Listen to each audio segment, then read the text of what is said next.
বিসমিল্লাহির রহমানির রহিম। সুপ্রিয় শিক্ষার্থী, সবাইকে শুভেচ্ছা। আশা করি বিগত ক্লাসগুলো তোমরা নিয়মিতভাবেই করতেছো।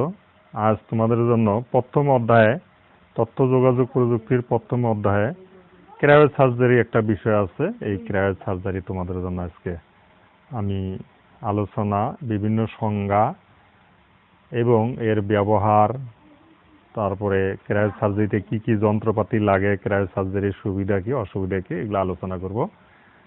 প্রিয় শিক্ষার্থী, ক্রায়োসার্জারি, ইংরেজি কথাটা ক্রায়োসার্জারি, দুইটা শব্দ এখানে আছে, ক্রায়ো এবং সার্জারি। ক্রায়ো ক্রায়ো এই একটা শব্দ, আর একটা হলো সার্জারি। তোমরা ডাক্তারের পেশা অনেক সময় দেখো যে সার্জারি কথাটা, সার্জারি আসলে এখানে সার্জারি হলো হাতের কাজ, অর্থাৎ হাতে যে সমস্ত কাজগুলো করা হয় সেটাকেই, হতে পারে কাটাছিড়া বা হতে পারে কোনো অপারেশন হতে পারে, সেটাই হলো হাতের কাজ। আর ক্রায়ো শব্দের অর্থ হলো প্রবল ঠান্ডা, প্রচুর ঠান্ডা, অত্যন্ত ঠান্ডা, যেটা অর্থাৎ বরফের মতো বা বরফের চেয়ে অধিক ঠান্ডা, মানে সেটা অর্থাৎ প্রচন্ড ঠান্ডা যেটাকে বলা হয়, সেটি হলো ক্রায়ো, প্রচন্ড ঠান্ডা। এই দুটো শব্দের সমন্বয়ে ক্রায়োসার্জারি শব্দটা গঠিত। আচ্ছা, এই ক্রায়ো শব্দটা আসলে গ্রিক শব্দ, এবং মূলত ক্রায়োসার্জারি হলো একটা চিকিৎসা পদ্ধতি। অত্যন্ত স্বল্প ব্যয়ে এবং কম কাটাছেঁড়ায় এবং স্বল্প সময় রুগীকে সেন্সলেস না করেই এই চিকিৎসাটায় খুব সহজেই চিকিৎসা দিয়ে কঠিন জটিল রোগের চিকিৎসা করা হয়। এই জন্য ক্রায়োসার্জারি এখন খুবই গুরুত্বপূর্ণ। আমাদের দেশে যদিও তেমন একটা চলন নাই, কিন্তু বিদেশে প্রচুর প্রয়োগ রয়েছে। এই ক্রায়োসার্জারি করার জন্য ক্রায়োপ্রোব নামে একটা যন্ত্র আছে, যেটা হলকে বলা হয় ক্রায়োপ্রোব।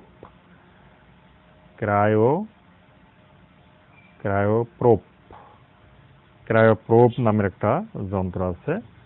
এই যন্ত্র দ্বারা এই শরীরের আক্রান্ত স্থানে বা যে টিস্যুগুলো ক্ষতিগ্রস্ত, রোগের কারণে ক্ষতি হয়, সেগুলোকে এই ক্রায়োপ্রোব যন্ত্র দ্বারা সাধারণত যে তরল দ্বারা অত্যন্ত শীতলীকরণ অবস্থা ধারণ করে, যেমন নাইট্রোজেন, তরল অক্সিজেন, তরল নাইট্রোজেন, তারপরে হিলিয়াম, এই জাতীয় পদার্থ দ্বারা সাধারণত এই ক্রায়োসার্জারি চিকিৎসাটা করা হয়। আচ্ছা, আসলে ক্রায়োসার্জারি যদি সংজ্ঞা বলা যায় যে খুব শীতলীকরণ তরল পদার্থ প্রয়োগের মাধ্যমে শরীরের অসুস্থ বা অস্বাভাবিক টিস্যুকে ধ্বংস করার চিকিৎসা পদ্ধতিকে ক্রায়োসার্জারি বলে। আমি কিন্তু বলেছি যে ক্রায়োসার্জারি একটা চিকিৎসা পদ্ধতি। কাজে কি ধরনের, যে ঠান্ডা প্রয়োগ করে, অত্যন্ত শীতলীকরণ ব্যবস্থা প্রয়োগ করে এটা চিকিৎসা করা হয়। এই জন্য সংজ্ঞাটা যদি এইভাবে বলো যে খুব শীতলীকরণ তরল পদার্থ প্রয়োগের মাধ্যমে, এবং তরল পদার্থগুলো ওই যে বলছে নাইট্রোজেন, অক্সিজেন, এরকম ধরনের তরল পদার্থ সাধারণত প্রয়োগ করা হয়। তাহলে খুব শীতলীকরণ তরল পদার্থ প্রয়োগের মাধ্যমে শরীরের অসুস্থ বা অস্বাভাবিক টিস্যুকে ধ্বংস করার চিকিৎসা পদ্ধতিকে ক্রায়োসার্জারি বলা হয়।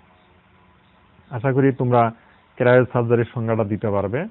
আচ্ছা, ক্রায়োসার্জারিতে সাধারণত তিল, আসিল, মেস্তা এবং বিভিন্ন ধরনের টিউমার ও ক্যান্সার চিকিৎসা কিন্তু এই পদ্ধতি ব্যবহার করা হয়। সুপ্রিয় শিক্ষার্থী, তাহলে তোমরা ক্রায়োসার্জারি কাকে বলে, ক্রায়োসার্জারি কি, এই প্রশ্নটার উত্তর তোমরা জানিয়ে ফেললা। এরপরের প্রশ্নটা আছে ক্রায়োসার্জারি ব্যবহৃত যন্ত্রপাতি। আচ্ছা, ক্রায়োসার্জারিতে ব্যবহৃত যন্ত্রপাতি,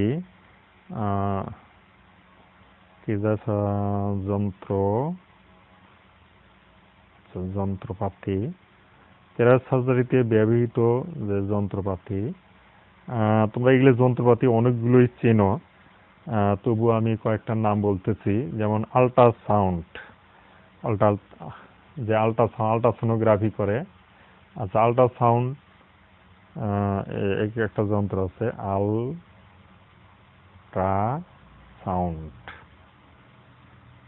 আল্ট্রাসাউন্ড। তারপরে MRI, যেটা MR করা হয় বলা সাধারণত। কম্পিউটার কম্পিউটার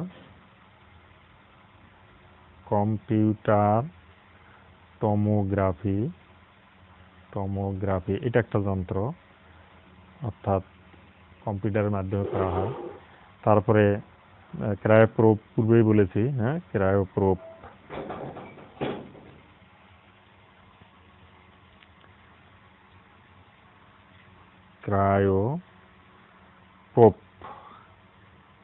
ক্রায়োপ্রোব এই একটা যন্ত্র।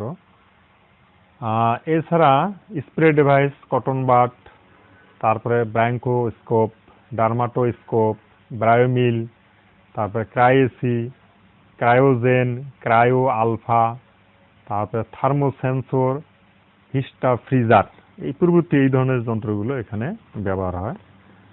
সুপ্রিয় শিক্ষার্থী, তাহলে তোমরা আশা করি এগুলো পড়বে। আচ্ছা, এখন আমাদের আছে ক্রায়োসার্জারির কি ক্রায়োসার্জারি। আচ্ছা, ব্যবহৃত যন্ত্রপাতি গেল। তারপরে আছে ক্রায়োসার্জারির চিকিৎসায় ব্যবহার। দেখো, চিকিৎসা ক্ষেত্রে ক্রায়োসার্জারির ব্যবহার সাধারণভাবে বললে একেবারে সাধারণ চিকিৎসা থেকে ক্যান্সার পর্যন্ত চিকিৎসা করা যায়। যেমন ত্বকের ছোট টিউমার, তিল, আসিল, মেস্তা, ত্বকের ক্যান্সার চিকিৎসায় ক্রায়োসার্জারি ব্যবহার করা যায়। এছাড়া দেহের অভ্যন্তরে কিছু রোগ আছে যে রোগগুলো সাধারণত এমনিতেই দেখা যায় না, সেই রোগগুলোর চিকিৎসা, যেমন যকৃত ক্যান্সার, প্রোস্টেট ক্যান্সার, ফুসফুসের ক্যান্সার, মুখের ক্যান্সার এবং পাইলস ক্যান্সার এবং স্তন ক্যান্সার ইত্যাদি চিকিৎসাও এই ক্রায়োসার্জারির মাধ্যমে করা হয়। আচ্ছা, এছাড়া তোমাদের মানব দেহেরও আরো কিছু চিকিৎসা আছে, যেমন কোষকলার কমল অস্থির চিকিৎসা কিন্তু ক্রায়োসার্জারির মাধ্যমে করা যায়। তো সুপ্রিয় শিক্ষার্থী, এরপরে তোমার যে চিকিৎসা এইগুলো সাধারণত চিকিৎসা ক্ষেত্রে ব্যবহার করা হয়। তারপরে আছে ক্রায়োসার্জারির সুবিধা। তো তোমরা তো এই যে রোগের চিকিৎসা থেকেই বুঝতে পারতেছো যে ক্রায়োসার্জারির কি কি সুবিধা আছে। তো তারপরও আমি ক্রায়োসার্জারির আরো কয়েকটা সুবিধার কথা তোমাদেরকে মুখে বলছি, তোমরা এগুলা খাতায় নোট করে লিখে নিবে এবং বারবার পড়বে, অথবা বারবার যদি ভিডিও দেখে শোনো তবু তোমাদের এইগুলো কথাগুলো মুখস্থ হয়ে যাবে। আচ্ছা, ক্রায়োসার্জারি কিন্তু ক্যান্সার চিকিৎসায় অন্য কোনো পদ্ধতির চাইতে ক্রায়োসার্জারি চিকিৎসা পদ্ধতি কিন্তু অনেক সুবিধা। আচ্ছা, আসলে যেমন যদি ত্বকের ক্যান্সার হয় তাহলে ক্রায়োপ্রোব মেশিনটা ত্বকের ভিতর দিয়ে অতি ক্ষুদ্র ছিদ্র করে তারপরে এখানে অত্যন্ত শীতলীকরণ তরল পদার্থ প্রয়োগ করে কিন্তু এই ক্যান্সার সারানো হয়। তারপরে সার্জারির ক্ষেত্রে তোমরা জানো যে কাটা ছিঁড়া করা যেটা সার্জারির ক্ষেত্রে রক্তপাত এবং অন্যান্য জটিলতা সমূহ ক্রায়োসার্জারিতে একেবারেই কমিয়ে আনা যায়। অর্থাৎ যেহেতু এটা মেশিনটা শীতল তরল প্রয়োগ করে চিকিৎসা করা হয়, যে শীতলের কারণে কিন্তু রক্ত নালীগুলো সংকুচিত হয় এবং এর ফলে রক্ত কিছুটা জমাট এবং চলাচল বন্ধ হয়ে যায় ওই জায়গার মধ্যে। অন্যান্য চিকিৎসার চেয়ে এটি কম ব্যয়বহুল এবং সুস্থ হাতও খুব কম সময় নেয়। তারপরে তোমরা দেখছো যে হাসপাতালে খুবই স্বল্প সময় অবস্থান করতে হয়। তোমরা জানো যে প্রত্যেকটা রোগের জন্য হাসপাতালে গেলে সহজেই রোগী বাড়ি ফিরতে সময় লেগে যায়। তা এটা কিন্তু আসলে খুব কম সময় হাসপাতালে থাকতে হয় এবং ব্যয়ও খুবই অল্প এবং এই অর্থাৎ চিকিৎসার স্বল্প সময়ের মধ্যে কিন্তু রোগীকে সম্পূর্ণ সুস্থ হয়ে বাড়ি ফিরতে সময় লাগে না।